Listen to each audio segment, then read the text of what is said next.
ಇವತ್ತು ನಾವು ವಿರೋಧ ಪಕ್ಷದಲ್ಲಿ ಇರಬೇಕು ಅಂತಂದ್ರೆ ನಾವು ವಿರೋಧವಾಗಿ ಕೆಲಸ ಮಾಡಬೇಕು. ಸರ್ಕಾರ ನಡೆಸೋಂಥವ್ರು ಜನರ ಪರವಾಗಿ ನಿಂತ್ಕೊಂಡು ಕೆಲಸ ಮಾಡಬೇಕು. ಟೀಕೆಗಳು ಇನ್ನೊಂದು ಮಾಡೋದು ಬಿಟ್ಟು ಜನರ ಕೆಲಸದ ಕಡೆ ಗಮನ ಕೊಡಬೇಕು ಅಂತ ಹೇಳ್ಬಿಟ್ಟು ನಾನು ಹೇಳಕ್ಕೆ ಬಯಸ್ತೀನಿ. ಇವತ್ತು ನಂಜೇಗೌಡರು ಮಾತುಗೆ ಮುಂಚೆ ಹೊಸಕೋಟೆ ಅವರು ಬರಬಾರ್ದು, ಊಡಿ ಅವರು ಬರಬಾರ್ದು, ಸ್ಥಳೀಯರು ಬೇಕು ಅಂತ ಹೇಳ್ಬಿಟ್ಟು ಪ್ರತಿಯೊಂದು ಭಾಷಣಗಳಲ್ಲಿ ತಾವೆಲ್ಲ ಗಮನಿಸಿದಿರ. ಜನರಿಗೆ ದಿಕ್ಕು ತಪ್ಪಿಸೋಂಥ ಕೆಲಸಗಳು ಯಾರು ನಾವು ಮಾಡ್ತಾ ಇದ್ದೀವೋ ಅವ್ರು ಮಾಡ್ತಾ ಇದ್ದಾರೋ ಅಂತ ತಾವೆಲ್ಲ ಗಮನಿಸಬೇಕು. ಇವಾಗ ಇಲ್ಲಿ ಬಂದಿರೋಂಥ ಕಾಂಗ್ರೆಸ್ ಅಭ್ಯರ್ಥಿ ಅವ್ರು ಯಾವ ಗ್ರಾಮದವರು, ಯಾವ ತಾಲೂಕವರು, ಯಾವ ಬೆಂಗಳೂರವರ, ಸ್ಥಳೀಯರ ಅಂತ ಹೇಳ್ಬಿಟ್ಟು ಅವ್ರು ಹೇಳ್ಬೇಕಲ್ವ.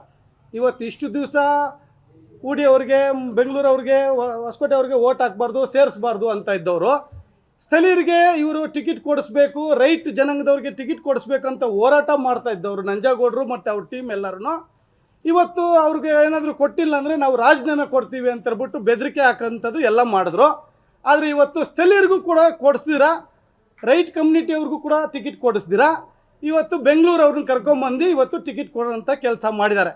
ಇವ್ರು ಯಾವ ನೈತಿಕೆ ಹಾಕಿದೆ ಜನರ ಮುಂದೆ ಹೋಗಿ ಓಟ್ ಕೇಳೋದಕ್ಕೆ? ಇಷ್ಟು ದಿವಸ ಭಾಷಣಗಳಲ್ಲಿ ಹೇಳಿದಾರಲ್ವಾ, ಸ್ಥಳೀಯರಿಗಾದರೆ ಓಟ್ ಹಾಕಿ, ಬೇರೆಯವ್ರಿಗೆ ಓಟ್ ಹಾಕಬೇಡಿ ಅಂತ. ಇವತ್ತು ಇವ್ರು ಬೆಂಗಳೂರವ್ರಿಗೆ ಕರ್ಕೊಂಬಂದು ಓಟ್ ಕೇಳ್ತಾರಲ್ಲ, ಹಾಕ್ಬೇಕಾ ಬೇಡ ಅಂತ ಜನಕ್ಕೆ ಬಿಡ್ತೀನಿ, ಜನರು ತೀರ್ಮಾನ ಮಾಡಲಿ. ಆದರೆ ಅವ್ರಿಗೆ ಯಾವ ನೈತಿಕೆ ಹಾಕಿದೆ ನಾವು ಓಟ್ ಹಾಕಿ ಅಂತ ಕೇಳೋದಕ್ಕೆ? ಎಲ್ರಿಗೂ ಒಂದೇ ಮಾನದಂಡ ಅಲ್ವಾ? ಬೆಂಗಳೂರವ್ರು ಬರಬಾರ್ದು, ಬೇರೆ ತಾಲೂಕವ್ರು ಬರಬಾರ್ದು ಅನ್ನಂಗಿದ್ರೆ ಇವ್ರು ಯಾಕೆ ಬೇರೆ ತಾಲೂಕವ್ರನ್ನ ಬೆಂಗಳೂರವ್ರನ್ನ ಕರ್ಕೊಂಬಂದು ಓಟ್ ಕೇಳ್ತಾ ಇದ್ದಾರೆ ಮಾಲೂರು ತಾಲೂಕಲ್ಲಿ? ಇದು ನನ್ನ ಪ್ರಶ್ನೆ. ಹಾಗಾಗಿ ಅವರು ಏನು ಬೆಳಗ್ಗೆ ಎದ್ರೂ ನಮ್ಮ ಊಡಿ ವಿಜಯಕುಮಾರ್ ಅಂತ ಗ್ಯಾಪ್ಸ್ಕೊತಾರೆ, ನೈಟ್ ಮುಳುಗೋಕೆ ಮುಂಚೆನೂ ಗ್ಯಾಪ್ಸ್ಕೊತಾರೆ, ಏನೋ ಗೊತ್ತಿಲ್ಲ, ನಿದ್ರೆ ಬರ್ತಾ ಇದೆಯಲ್ಲೋ ಅಂತಲೂ ಗೊತ್ತಿಲ್ಲ. ಅಷ್ಟು ಪಾಪ ಅವರು ನಮ್ಮ ಬಗ್ಗೆ ಯೋಚನೆ ಮಾಡ್ತಾಯಿದ್ದಾರೆ. ನಮ್ಮ ಬಗ್ಗೆ ಯೋಚನೆ ಮಾಡೋದು ಬಿಟ್ಟು ನಿಮ್ಮ ಪಕ್ಷದ ಕೆಲಸ ನೀವು ಮಾಡಿ, ತಾಲೂಕಲ್ಲಿ ಏನು ನಿಮ್ಗೆ ಆಶೀರ್ವಾದ ಮಾಡಿದ್ದಾರೆ ಅಭಿವೃದ್ಧಿ ಕಡೆ ಗಮನ ಕೊಡಿ ಅಂತ ಈ ಮುಖಾಂತರ ಹೇಳಕ್ಕೆ ಬಯಸ್ತೀನಿ. ಮಾಲೂರು ತಾಲೂಕಲ್ಲಿ ಜನರು ಬುದ್ಧಿವಂತರಿದ್ದಾರೆ. ಇವತ್ತು ನಂಜೇಗೌಡರು ಹೇಳ್ತಾರೆ, ಒಂದು ಜನಾಂಗದ ಓಟ್ ಹಾಕ್ಸ್ಕೊಂಡ್ಬಿಟ್ಟು ಯಾಮಾರಿಸ್ಬಿಟ್ಟು ಓಟ್ ಹಾಕ್ಸ್ಕೊಂಡ್ಬಿಟ್ರು ಅಂತ ಹೇಳ್ಬಿಟ್ಟು. ನಮ್ಮ ಜನಾಂಗದವ್ರು ಮಾಲೂರು ತಾಲೂಕಲ್ಲಿರೋದು 20,000 ಜನ. ನನಗೆ 49,000 ಜನ ಓಟ್ ಹಾಕಿದ್ದಾರೆ ಅಂದರೆ ಮಾಲೂರು ತಾಲೂಕಲ್ಲಿ ಎಲ್ಲ ಜನಾಂಗದವರು ವಿಶ್ವಾಸ ತೊಗೊಂಡು ಎಲ್ಲರೂ ನನಗೆ ಆಶೀರ್ವಾದ ಮಾಡಿದಿರ್ತಾರೆ, ನಮ್ಗೆ ಅಷ್ಟು ಓಟ್ ಬಂತು. ಅಷ್ಟು ಪರಿಗಣನೆ ಬೇಡವಾ ಅವ್ರಿಗೆ? ಯಾರೆಲ್ಲ ಓಟ್ ಹಾಕಿದ್ದಾರೆ ನಮಗೆ ಅಂತ ಹೇಳ್ಬಿಟ್ಟು ಮಾತಕ್ಕೆ ಮುಂಚೆ ಒಂದು ಜನಾಂಗದವ್ರನ್ನ ಯಾಮಾರಿಸ್ಬಿಟ್ಟಿದ್ದಾರೆ. ಇವತ್ತು ಆ ಜನಾಂಗಕ್ಕೆ ಬುದ್ಧಿ ಬಂದಿದೆ ಅಂತ ಮಾತಾಡ್ತಾರೆ. ಇವ್ರ ಹತ್ರ ಯಾವ ಜನಾಂಗದವ್ರು ಹೋಗ್ಬಿಟ್ಟು ಕೇಳಿದ್ರು ನಮ್ಗೆ ಅನ್ಯಾಯ ಆಗ್ಬಿಟ್ಟಿದೆ ಅಂತ? ಇವತ್ತು ಇಡೀ ಮಾಲೂರು ತಾಲೂಕಲ್ಲಿ ಜನ ನಮ್ಗೆ ಅನ್ಯಾಯ ಆಗೋಯ್ತು, ಇವತ್ತು ನಿಮ್ಗೆ ಆಶೀರ್ವಾದ ಮಾಡಿದ್ರಿ, ಆದರೆ ನೀವು ಗೆದ್ದಿದ್ದೀರಾ, ಜನರು ನಿಮ್ಮ ಮೇಲೆ ವಿಶ್ವಾಸಕ್ಕೆ ಮತ ಹಾಕಿದ್ದೀವಿ, ನಾವು ಗೆದ್ದಿದ್ದೀರ ನೀವು ಅಂತ ನಮ್ಮ ಮೇಲೆ ಪ್ರೀತಿ ವಿಶ್ವಾಸದಿಂದ ಇದ್ದಾರೆ ಜನ. ಇವತ್ತು ಏನೋ ಅದೃಷ್ಟದಲ್ಲಿ ಗೆದ್ದಿದ್ದಾರೆ, ಅದನ್ನು ಉಳಿಸ್ಕೊಂಡು ಜನರು ಕೆಲಸ ಮಾಡ್ಕೊಂಡೋದ್ರೆ ಅದಕ್ಕಿಂತ ಒಳ್ಳೆ ಕೆಲಸ ಏನೂ ಇಲ್ಲ. ಅದು ಬಿಟ್ಬಿಟ್ಟು ಒಂದು ಜನಾಂಗನ ಯಾಮಾರಿಸ್ಬಿಟ್ಟು ಇನ್ನೊಂದು ಜನಾಂಗನ ಯಾಮಾರಿಸ್ಬಿಟ್ಟು ಓಟ್ ಹಾಕ್ಸ್ಕೊಂಡ್ರು ಅದಿದು ಅಂತ ಬೇರೆ ಭಾಷಣಗಳು ಅದಿದು ಮಾಡ್ಕೊಳ್ಳೋಕ್ಕಿಂತ ಮುಂಚೆ ನಮ್ಮ ಜನಾಂಗ ಇರೋದು ಮಾಲೂರು ತಾಲೂಕಲ್ಲಿ 20,000 ಜನ.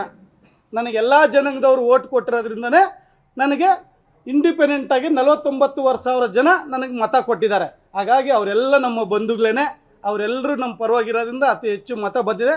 ಚುನಾವಣೆಯಲ್ಲೂ ಕೂಡ ಅವರಿಗೆ ಜನ ಉತ್ತರ ಕೊಡೋಂಥ ಕೆಲಸ ಮಾಡ್ತಾರೆ. ಈಗ ಸರ್ಕಾರ ಬಂದು 11 ತಿಂಗಳಾದರೂ ಕೂಡ ಏನು ಅಭಿವೃದ್ಧಿ ಮಾಡ್ತಾಯಿದ್ದಾರೆ ಮಾಲೂರು ತಾಲೂಕಲ್ಲಿ?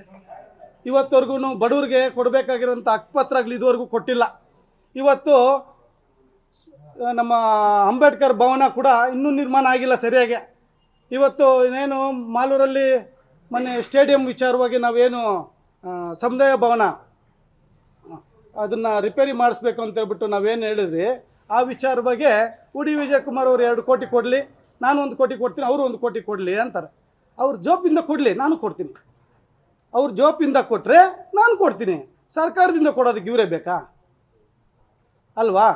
ಹಾಗಾಗಿ ಈ ಥರ ಪ್ರಶ್ನೆಗಳು ಬಿಟ್ಟು ಜನರಿಗೆ ನಿಜವಾಗ್ಲೂ ಏನು ಕಷ್ಟ ಸುಖ ಆಗಲಿದೆಯೋ ಅದನ್ನು ಭಾಗಿಯಾಗಿ ಅಂಥ ಕೆಲಸ ಮಾಡೋಂಥ ಕೆಲಸ ಮಾಡಲಿ. ಜನರು ವಿಶ್ವಾಸ ತೊಗೊಂಡು ನಿಮ್ಮ ಮೇಲೆ ವಿಶ್ವಾಸ ಇದ್ದರೆ ಜನ ಓಟ್ ಹಾಕ್ತಾರೆ. ಅದನ್ನ ಯಾಕೆ ಇಲ್ದಿದ್ದೆಲ್ಲ ಹೇಳ್ಕೊಂಡು ಮಾತಾಡ್ಕೊಂಡು ಹೋಗ್ಬೇಕು? ಇವತ್ತು ಜನ ತೀರ್ಮಾನ ಮಾಡ್ತಾರೆ, ಸ್ಥಳೀಯರಿಗೆ ಓಟ್ ಹಾಕ್ಬೇಕಾ, ಬೇರೆಯವ್ರಿಗೆ ಓಟ್ ಹಾಕ್ಬೇಕಾ? ನಂಜೇಗೌಡರು ಇಷ್ಟು ದಿವಸ ಓಟ್ ಹಾಕ್ಬೇಡಿ ಬೆಂಗಳೂರವ್ರಿಗೆ ಅಂತ ಹೇಳಿದ್ದಾರೆ. ಇವತ್ತು ಬೆಂಗಳೂರವ್ರನ್ನೇ ಕರ್ಕೊಂಬಂದು ನಿಲ್ಲಿಸಿದ್ದಾರೆ. ಇಲ್ಲಿ ರೈಟ್ ಜನಾಂಗದವ್ರಿಗೂ ಕೂಡ ಇವಾಗ ಅನ್ಯಾಯ ಮಾಡಿದ್ದಾರೆ. ಲೆಫ್ಟ್ ಅವ್ರಿಗೂ ಅಂತ ಇಬ್ಬರು ಕಿತ್ಲಾಟದಲ್ಲಿ ಸ್ಥಳೀಯರಿಗೆ ಲೋಕಲಲ್ಲಿ ಟಿಕೆಟ್ ಕೊಡೋಂಥದ್ದನ್ನು ತಪ್ಪಿಸಿದ್ರು. ಇವರು ರಾಜೀನಾಮೆ ಕೊಡ್ತೀನಿ ಅಂತ ರಾಜೀನಾಮೆನೂ ಕೊಟ್ಟಿಲ್ಲ, ಅವ್ರಿಗೆ ಟಿಕೆಟು ಕೊಡಿಸಿಲ್ಲ ಅಲ್ವಾ? ಇದೆಲ್ಲ ಜನ ಬುದ್ಧಿವಂತರು ಇರೋದ್ರಿಂದ ಇವೆಲ್ಲ ಪ್ರಶ್ನೆ ಮಾಡ್ತಾರೆ. ಹಾಗಾಗಿ ಜನ ಉತ್ತರ ಕೊಡ್ತಾರೆ ಅಂತ ಈ ಮುಖಾಂತರ ಹೇಳಕ್ಕೆ ಬಯಸ್ತೀನಿ. ಧನ್ಯವಾದಗಳು.